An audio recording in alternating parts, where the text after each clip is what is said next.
আরে দাদা গায়ে উঠে আসছেন কেন? সরে দাঁড়ান, যান সরে দাঁড়ান। আমি কি আপনার বউ? যান প্রেম বাড়িতে গিয়ে খান। হ্যালো বস, আজকে কি ওয়ার্ক ফ্রম হোম পাওয়া যাবে? পাওয়া যাবে না?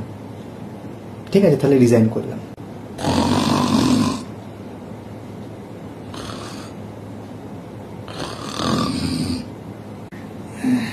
ওরে বাবা রে, চলে গেল রে, ডিমগুলো পোচ হয়ে গেল রে।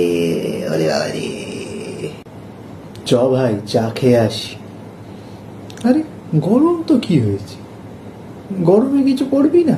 নেশা নেশাকে কাটে ভাই, চলো বাবু দেখা করি। তোমার প্রেম আমার কাছে এসির মতো। বলছি দাদা একটু এদিকে শুনুন, এখানে একটু বালিশ আর একটা চাদর পাওয়া যাবে? প্লিজ দাদা একটু দেখুন, আপনার পায়ে পড়ি প্লিজ।